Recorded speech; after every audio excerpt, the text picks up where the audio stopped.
like you.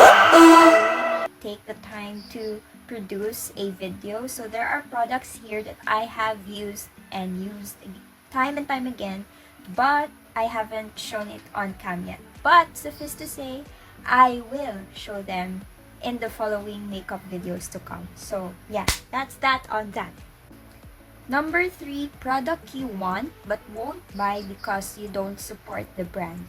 Well, whenever I buy products, I always do extensive research on it. Like, if I have this type of product already in my collection, I don't buy it. Or I just don't buy something for the brand name alone. I buy products to fit my preferences and my makeup collection per se. So I haven't done anything, and I am also in a low buy makeup rule right now. If you haven't watched my previous video, go check it here or in my previous playlists.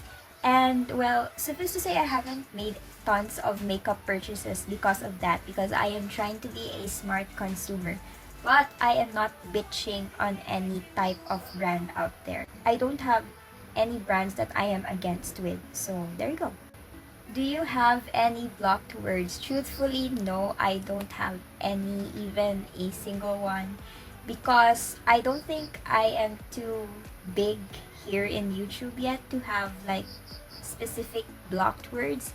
I don't have like a lot of haters, and I don't usually get comments on my videos except for the loyal viewers. Like I always get a comment from Jeanette Harvey. She's such a great friend to me, and I appreciate and look forward to her comments. Other than that, I just leave them be, and well, just don't mind any negative comments as well.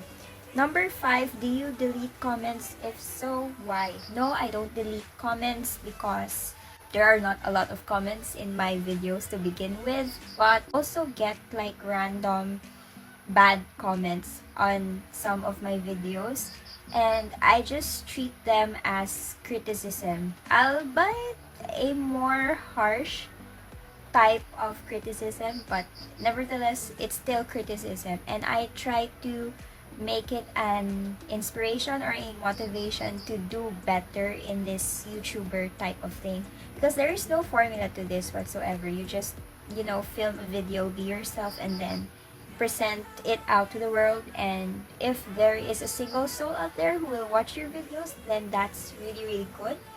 But ultimately, I do YouTube videos, or I make YouTube videos to de-stress or to relieve stress from my studies, from my personal life. So I don't come here to impress other people. I do this to express. So I don't care if you have negative comments or whatsoever. But don't get me wrong, there are certain times when it really gets through to me, but at the end of the day, I just treat them as criticism. So in order for me to grow as a YouTuber. Well, so deep. Anyways, 6, do you block people? No, I don't see the point in blocking people. And this also goes in my personal social media accounts. I don't do blocking. If I really need to, like if I really need to cut off some toxic people from my page, from my social media accounts, personal and not personal, I just mute them. There.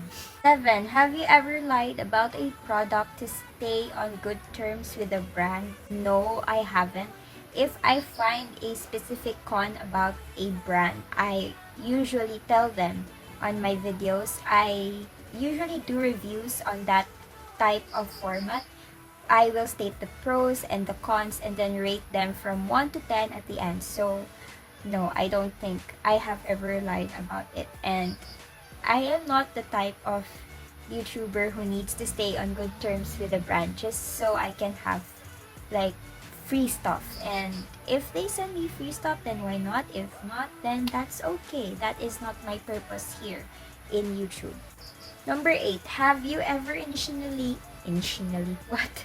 Have you ever initially liked a product when you reviewed it and then changed your mind but didn't let your audience know? I don't think so. If I don't like a product, I will certainly update my viewers, especially on makeup tutorials and such. 9. Whoa. The, the T starts here. Influencer you don't trust. I am not gonna name drop because I think that is a recipe for trouble and they might have a chance to sue me, so I won't. But there are influencers that I don't trust because they don't disclose the sponsorships that they do, especially here in the Philippines, like Filipino YouTubers. Just because I think Filipino brands are not really careful of stating some guidelines in doing sponsorship videos. They don't really require the YouTubers or influencers to disclose if this is a sponsorship or not. So it is really tricky to know if a Filipina or Filipino YouTuber is being authentic or not because you don't get a lot of disclosure from them. And I have seen a lot of YouTubers who are really authentic when they were just starting, but then when they had certain opportunities coming up for them, they don't really say that, oh, this is a sponsorship. I have watched a lot of YouTube videos, particularly related to makeup and beauty and lifestyle. And I think Filipino YouTubers should be a lot more conscientious of doing sponsorships.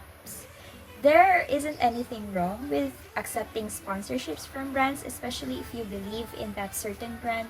But there is something off for me as a viewer when you don't disclose it. So yeah, some YouTubers only do videos or only put up videos if they are sponsored. So I think these are the type of influencers I stay away from.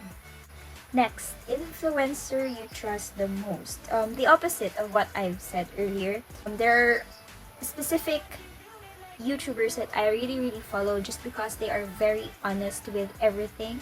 They disclose everything, even sponsorships, and I like that quality about a certain influencer. And influencers that are not just skin deep. They don't produce videos for clout, for clickbait. I like influencers who have souls, who have depth, who can stimulate brain or mental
an extensive video about it. So yeah, I'm all down for doing a video that is focused on that brand or product if they like send it for me to try, and I will not shell out a lot of money to do so.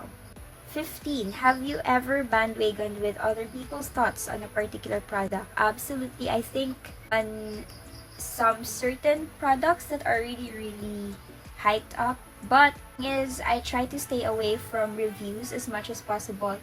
If I know that I will review that certain product, or if I have already watched certain reviews, I try not to recall them whenever I do my own review about it, so that my thoughts are not going to be affected too much. And sometimes when I purchase a product, I watch reviews to see if there are good reviews about it, but that doesn't necessarily make it a good product for me. I still try and test them in my free time. So I think I have bandwagon, but not too much, like on some certain products. For example, the Sunny's Face Fluff Matte lipsticks. Like before I purchased it, I really thought about it for like 5 months, and to see if it is really worth it or not. And I think I have seen a lot of reviews and makeup tutorials about that product, that at the end of it all, like I think I have a concrete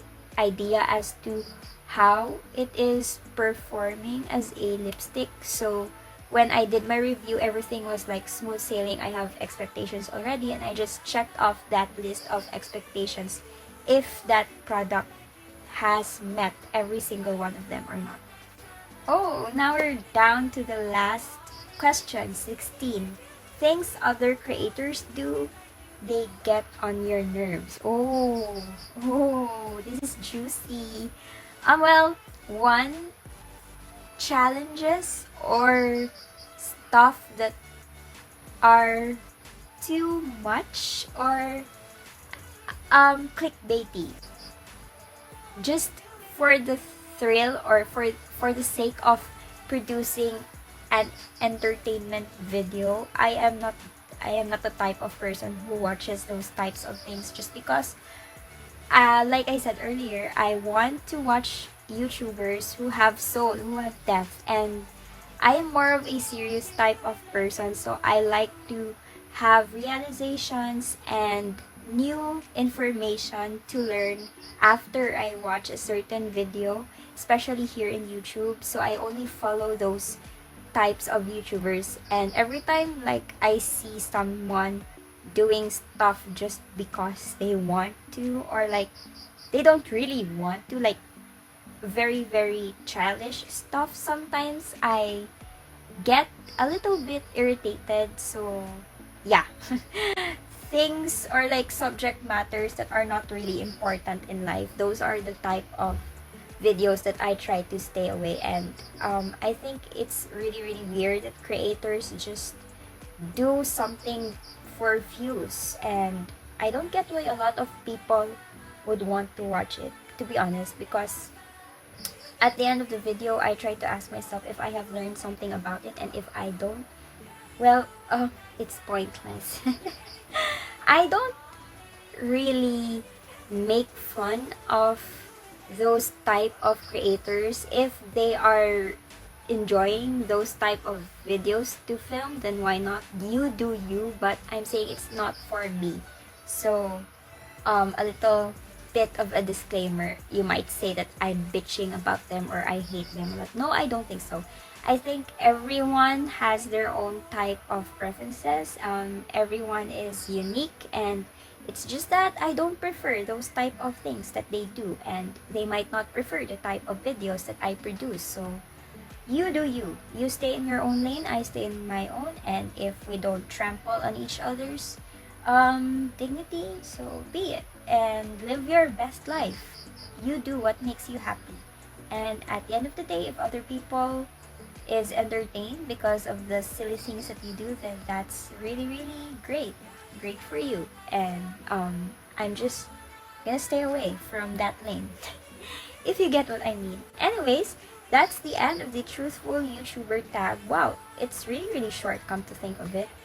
And I hope that you learned something from me today. I hope that you got to know me better as a person, and I challenge every YouTuber friend that I have here, if they maintain a small YouTube channel, would really love to hear about your answers, especially Ate Gigi Forsyth, Michelle from Team Gorgeous, Kelly Nicole, all of my other small YouTuber friends that follow me here on YouTube. And yeah, I think that's it from me today. I hope that you found something interesting from this video, and I think this is something that gives a preview about me as a person, about my personality. So I hope that you enjoyed that, and I'll see you soon in my next one.